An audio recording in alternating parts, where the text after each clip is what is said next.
হাসিনা পালিয়ে যেতে বাধ্য হয় না। আমরা হাসিনার পতন ঘটিয়েছি বলতে হবে, ফ্যাসিবাদী হাসিনার পতন হয়।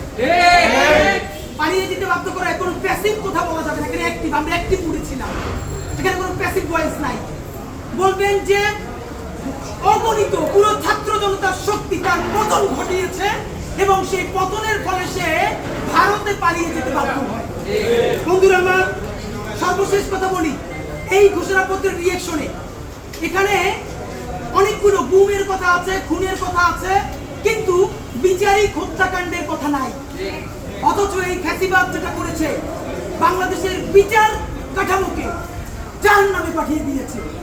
এর মানে কি এইটা যে বিচারিক হত্যাকাণ্ড বললে জামাতের যে নেতাদের ফাঁসি হয়েছে তারা যদি একটা অ্যাডভান্টেজ পেয়ে যায় কিনা? আপনারা কি সেই ভয় থেকে বিচারিক হত্যাকাণ্ডের কথা বলেন নাই? প্লিজ এটা আপনাদেরকে বন্ধ করতে হবে।